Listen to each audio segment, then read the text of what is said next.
আসসালামু আলাইকুম রহমতুল্লাহি ওয়া সম্মানিত দর্শক, রাজনীতির কোনো গুণগত পরিবর্তন হয়নি এবং অবস্থা দৃষ্টি মনে হচ্ছে যে রাজনীতির আগের যে ধারাবাহিকতা এটি অতীতের যে কোনো সময়ের চাইতে আরও পরনির্ভরশীল এবং আরও জটিল এবং আরও গুণগত মানের দিক থেকে নিম্ন অবস্থায় পৌঁছে গেছে। প্রথমে বিএনপির কথা বলি। বিএনপির চেয়ারপারসন বেগম খালেদা জিয়া এই মুহূর্তে ইংল্যান্ডে আছেন। তিনি অসুস্থ এবং সত্যিকার অর্থে অসুস্থ, এবং তার যে বয়স, শরীর এবং তার শরীরে যে সকল ব্যথা বেদনা কিংবা রোগ বালাই ভর করেছে, এই বয়সে এখান থেকে আরোগ্য লাভ করে রাষ্ট্র ক্ষমতার সিংহাসনে বসাটা এটা কোনো পার্সেন্টেজের মধ্যে পড়ে না, বরং এটা এতটা অসম্ভব, বলতে গেলে শুয়ের পিছন দিয়ে উট ঢুকানোর মতো একটা অসম্ভব বিষয়। ফলে তিনি যতদিন জীবিত আছেন সম্মানের পাত্রী হয়ে, মর্যাদার প্রতীক হয়ে এবং ঐক্যের প্রতীক হয়ে তিনি থাকবেন। কিন্তু তার যে যৌবনের রাজনীতি, তার যে দৃঢ়তা, তার যে জিদ, তার যে আপোষহীনতা, এই বিষয়গুলো বিএনপি আর কখনো পাবে না। দ্বিতীয়ত, বিএনপির যিনি এই মুহূর্তে কর্তা ব্যক্তি জনাব তারেক রহমান, তিনি ইংল্যান্ডে আছেন। বাংলাদেশে আসার জন্য তার নেতাকর্মীরা অধীর আগ্রহে তার জন্য অপেক্ষা করছে, কিন্তু কোনো অবস্থাতেই তিনি আসছেন না। কেন আসছেন না? যে যার মতো করে বলার চেষ্টা করছে। আমার কাছে যেটা মনে হচ্ছে যে একটি স্টেবল রাজনৈতিক অবস্থা এবং স্টেবল পলিটিক্যাল অবস্থা, এর বাইরে প্রশাসনিক নিরাপত্তা, এটার জন্য তিনি অপেক্ষা করছেন। আপনারা জানেন যে 1/11-এর সময় তাকে গ্রেপ্তার করা হয়েছিল, তার উপর নির্মম নির্যাতন করা হয়েছিল। যে সকল দৃশ্য আমরা দেখি তাতে যেটি ব্যাপকভাবে প্রচারিত যে তাকে আয়নাঘরে রাখা হয়েছিল, যেটা তিনি স্বীকার করেছেন। তাকে ডিজিএফআই, তৎকালীন ডিজিএফআই তাকে ফ্যানের সঙ্গে টানিয়ে তাকে বেদম প্রহার করেছিল। অনেকে বলেন যে তার মেরুদণ্ড ভেঙে দেওয়া হয়েছে। বীভৎস নির্যাতনে তিনি কুঁকড়ে পড়েছিলেন এবং দীর্ঘদিন পিজি হাসপাতালে তিনি ভর্তি ছিলেন। তো যাদের জীবনে এই ধরনের জুলুম এবং অত্যাচার একবার হয়, ওই আতঙ্ক, ওই ঘৃণা, ওই দেশ কিয়ামত পর্যন্ত তাদের শরীরে, মন, মানসিকতায় ভেসে বেড়ায়। অধিকন্তু তার সঙ্গে যারা আছেন, তার কন্যা এবং তার স্ত্রী, তারা 1/11-এর সময় যে বীভৎস সময় পার করেছেন। স্বামী গ্রেপ্তারকৃত, শাশুড়ি তিনি সেন্ট্রাল জেলে রয়েছেন। একবার স্বামীর সঙ্গে দেখা করেন, একবার স্ত্রীর সঙ্গে দেখা করেন, শাশুড়ির সঙ্গে দেখা করেন এবং সাংবাদিকরা জেকে ধরেন। তাদের কোনো প্রশ্নের উত্তর জুবাইদুর রহমান কখনো দেননি, দিতে পারেননি। ফলে তাদের উপর এক ধরনের মানসিক চাপ গেছে এবং সেই চাপ সঙ্গত কারণে তারা কাটিয়ে উঠতে পারেননি।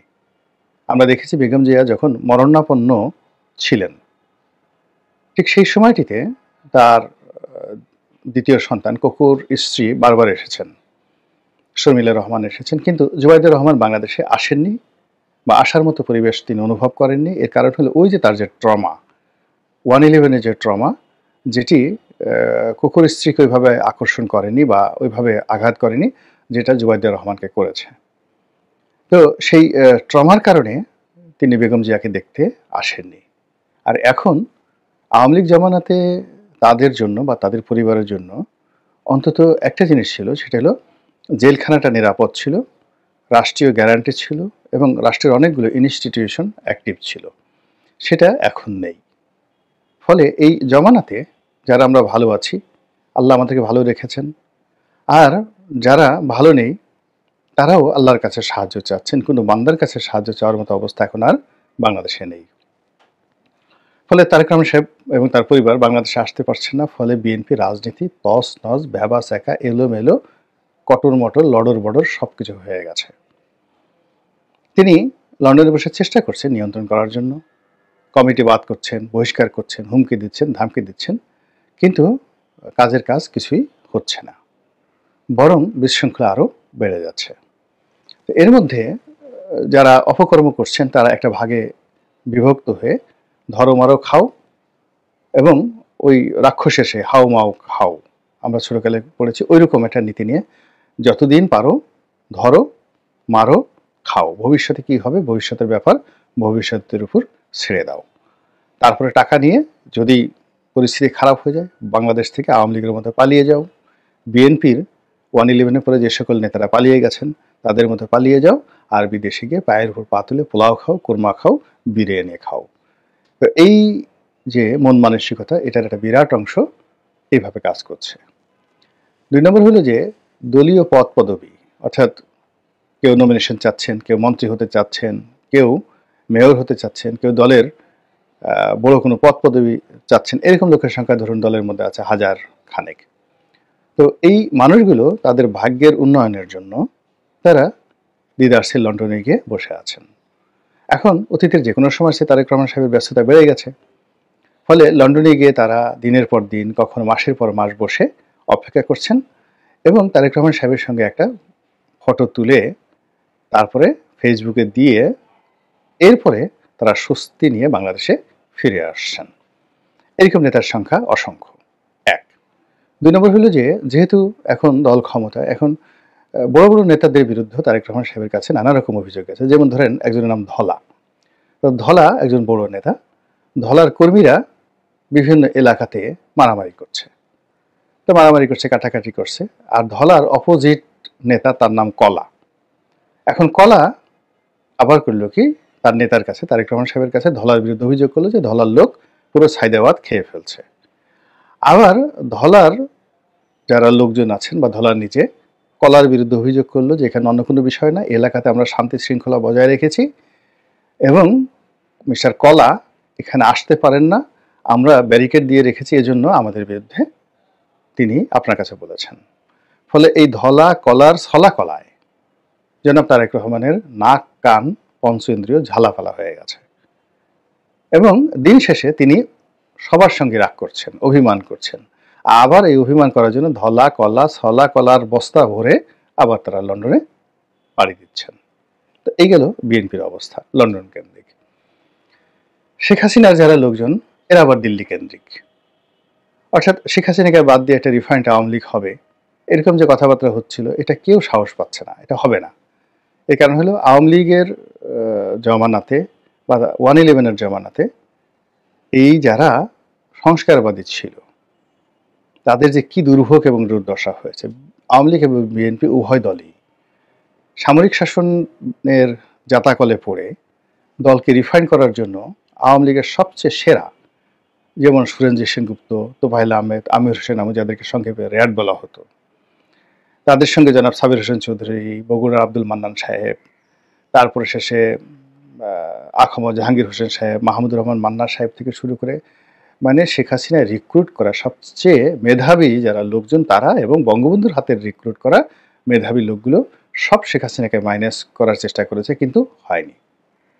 একইভাবে বেগম খালেদা জিয়াকে মাইনাস করার জন্য মেজর হাফিজ, তারপরে শেষে সাবেক সেনাপ্রধান মাহবুবুর রহমান, মানে মির্জা ফখরুল সাহেবের ভগ্নিপতি তিনি, আব্দুল মান্নান ভূঁইয়া থেকে শুরু করে আরও অনেকে একেবারে হাওয়া ভবনে যারা ঘনিষ্ঠ ছিলেন, তারেক জিয়ার মানে রীতিমতো জুতো টানার জন্য যারা সকাল থেকে ওই হাওয়া ভবনের সামনে গভীর রাত পর্যন্ত দাঁড়িয়ে থাকেন, ইস যদি একটু জুতোটা টানতে পারতাম। তো এইরকম ছাত্রদল, যুবদল এবং বিএনপি অন্ততপক্ষে ঘনিষ্ঠ 1000 সেই নেতাকর্মী তারাও এই মান্নান ভাইয়ের সঙ্গে যোগ দিয়েছিলেন।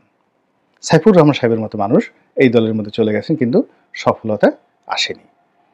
তো সফলতা আসেনি, কিন্তু দলের মেরুদণ্ড ভেঙে গেছে, বিশ্বাস চলে গেছে, আস্থা এবং নির্ভরতার জায়গা চলে গেছে। ফলে তারেক রহমান সাহেব এই যারা খুব বড় বড় কথা বলেন, দলের বড় বড় নেতা রয়েছেন, তাদের কাউকে বিশ্বাস করেন না। সেই তুলনায় তিনি যারা দলের তুলনামূলকভাবে তরুণ তাদেরকে বিশ্বাস করেন। আর দলের বাইরে যে সমস্ত লোকজন মিষ্টি মিষ্টি কথা বলে তার কাছে গিয়ে পা ধরে সালাম করে, তাদেরকে তিনি বেশি বিশ্বাস করতে বাধ্য হন। এর কারণ হলো সিনিয়র যে গ্রুপটি, সেই গ্রুপটির দ্বারা তিনি প্রতারিত হয়েছেন। তো এই কারণে কি হলো, এই নতুন একটি রিফাইন্ড আওয়ামী লীগ হবে বা এই মুহূর্তে বিএনপি আওয়ামী লীগকে মাইনাস করে আবার -2 ফর্মুলা হবে, এটি নিয়ে কথাবার্তা শোনা যাচ্ছে, কিন্তু এটা সম্ভব হবে না। বাংলাদেশের যে ট্র্যাডিশন, সেই ট্র্যাডিশনে সম্ভব হবে না। তো আগে যে লন্ডনের কথা বললাম, সেই লন্ডনের কথা বাদ দিয়ে এখন দিল্লির কথা বললি। যারা বাংলাদেশে আছেন তারা অনেকে যারা রাজনীতি করতে চান, যাদের মুখোশ এখনো উন্মোচিত হয়নি, তারা বাংলাদেশে থেকে কেউ কলকাতা যাচ্ছেন, কেউ দুবাই যাচ্ছেন, কেউ আমেরিকাতে যাচ্ছেন, ওখান থেকে গিয়ে আবার নেত্রীর সাথে কথা বলছেন, অনেকে দিল্লিতে আসছেন। আবার যে সমস্ত যারা পালিয়ে আছেন, আওয়ামী লীগের শীর্ষ যারা নেতৃবৃন্দ রয়েছেন, তারাও সকাল বিকাল শেখ হাসিনার সঙ্গে কথা বলছেন। ফলে শেখ হাসিনার যে টেলিফোন ডেইলি 18 ঘন্টা ব্যস্ত থাকে, সমস্ত নেতাকর্মীদের সাথে কথাবার্তা বলতে হচ্ছে, এবং ওই দিল্লি থেকেই আবার নতুন একটি আওয়ামী লীগ তৈরি হচ্ছে। আপনারা জানেন যে একসময় মাওলানা আব্দুল হামিদ খান ভাসানী যে আওয়ামী লীগ তৈরি করেছিলেন, সেই আওয়ামী লীগও দেশের বাইরে থেকে তৈরি হয়েছিল, বাংলাদেশ থেকে নয়। তো যাই হোক, এখন নতুন করে যে আওয়ামী লীগ তৈরি মানে হচ্ছে, এটাও ৭৫ 15ই আগস্টের পরে যেভাবে আওয়ামী লীগের সমস্ত কর্মকাণ্ড দিল্লি থেকে পরিচালিত হতো, বাংলাদেশের জিয়াউর রহমান সাহেব অনেক চেষ্টা করেছেন আব্দুর রাজ্জাক সাহেবকে দিয়ে, ডক্টর কামাল হোসেন সাহেবকে দিয়ে, আব্দুল মালিক উকিল সাহেবকে দিয়ে, তারপর শেষে টাঙ্গাইলের আব্দুল মান্নান সাহেবকে দিয়ে বিকল্প আওয়ামী লীগ গড়ে তোলার, কিন্তু শেখ হাসিনার কাছে এটা হয়নি। শেখ হাসিনা যখন এলেন তখন এটা প্রাণ ফিরে পেল, এবং এই যে টোটাল ফরমেশন, এটা দিল্লি থেকে হয়েছে। আবার ১১ আগে 2008 সনে তখন আওয়ামী লীগের যে ত্রাহি ত্রাহি অবস্থা, সেটাও তখন দিল্লি থেকে এটা প্রতিষ্ঠিত হয়ে আসছে।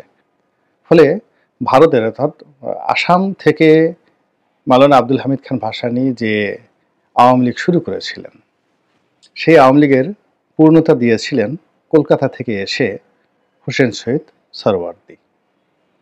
আবার এই আওয়ামী লীগ যখন বিপদে পড়েছিল, তখন সেই আওয়ামী লীগের পাশে এসে দাঁড়িয়েছিলেন সেই ভারতের যে সরকার আগরতলাতে এসে।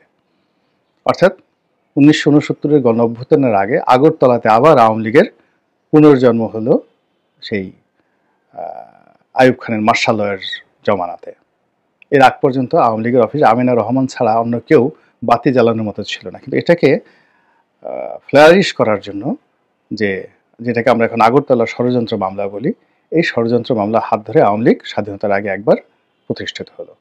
মুক্তিযুদ্ধের সময় আবার কলকাতা, আবার দিল্লি আওয়ামী লীগকে প্রতিষ্ঠা করলো, ৭৫-এর পরে আবার দিল্লি কলকাতা প্রতিষ্ঠিত করলো। এভাবে মানে আওয়ামী লীগ সবসময় আসলে ভারতের আসাম, আগরতলা, দিল্লি, কলকাতা এই সমস্ত জায়গা থেকে বারবার এমপাওয়ার্ড হয়ে এই বাংলাদেশে এসে তারা রাজনীতি করেছে, এবং এইবারও তার কোনো ব্যতিক্রম নেই। অন্যদিকে আমেরিকা এখন ডক্টর মোহাম্মদ ইউনূসকে গ্রহণ করবে, ট্রাম্প যতই কিছু বলুক না কেন। এর কারণ হলো আমেরিকার ইতিহাসে সেখানটা আসলে প্রেসিডেন্ট কেন্দ্রিক নয়, রাষ্ট্রকেন্দ্রিক। তো সেখানে রাষ্ট্রে যে মূল্যায়ন টিম রয়েছে, তারা দেখবে যে বাংলাদেশের স্বাধীনতার পরে এখনো পর্যন্ত ডক্টর মোহাম্মদ ইউনূসের মতো আমেরিকার বিশ্বস্ত বন্ধু এই বাংলায় দ্বিতীয়জন পয়দা হয়নি, আগামীতেও কেউ পয়দা হবে না। ফলে এটা তাদের জন্য একটা রহমত, তাদের জন্য একটা নিয়ামত ডক্টর মোহাম্মদ ইউনূস, এবং তার সঙ্গে যে সমস্ত লোকজন ঢুকে দেওয়া হয়েছে, যেমন আলী রিয়াজ সাহেব আছেন, খলিলুর রহমান সাহেব আছেন, এরাও আমেরিকার মানে যাকে বলা হয় ডেড ফ্রেন্ড, আমেরিকার জন্য জীবন দিবে। এরপরে অন্যান্য যে সকল তরুণদেরকে নেওয়া হয়েছে সবই মার্কিনপন্থী, মার্কিন বিরোধী লোক এখানে কেউ নেই। ফলে এই যে একটা যাকে বলা এখানে রেজওয়ানা থেকে শুরু করে যারাই আছেন, আদিলুর রহমান থেকে শুরু করে সবাই পশ্চিমাদের মদতপুষ্ট। তো কাজেই ওয়াশিংটন থেকে সরকারের জন্য রসদ আসছে, সরকারের জন্য বুদ্ধি আসছে, পরামর্শ আসছে, শক্তি আসছে। আমরা যারা বগল বাজাচ্ছি ডোনাল্ড ট্রাম্প এসে ফেলে দিবে তাকে, এটা একেবারে একটা নির্বোধের চিন্তা, এটা অন্তত আমি করি না। ফলে এখন দিল্লি, তারপর লন্ডন আর ওয়াশিংটন, এখানে এই যে রাজনীতির যে মেরুকরণ হচ্ছে, রাজনীতির যে রসায়ন হচ্ছে, রাজনীতির যে বরফ তৈরি হচ্ছে, পোলারাইজেশন হচ্ছে, জমাট বাঁধছে, এটি আগামীতে কিভাবে বাংলাদেশে বৃষ্টি হিসেবে আসে, অ্যাসিড বৃষ্টি হিসেবে আসে, কালবৈশাখীর ঝড় হিসেবে আসে, নাকি বসন্তের বাতাস হয়ে আসে, সেটাই দেখার বিষয়। মহান আল্লাহ আমাদের সবাইকে হেদায়েত দান করুন এবং হেফাজত করুন। আসসালামু আলাইকুম ওয়া রাহমাতুল্লাহি ওয়া বারাকাতুহু।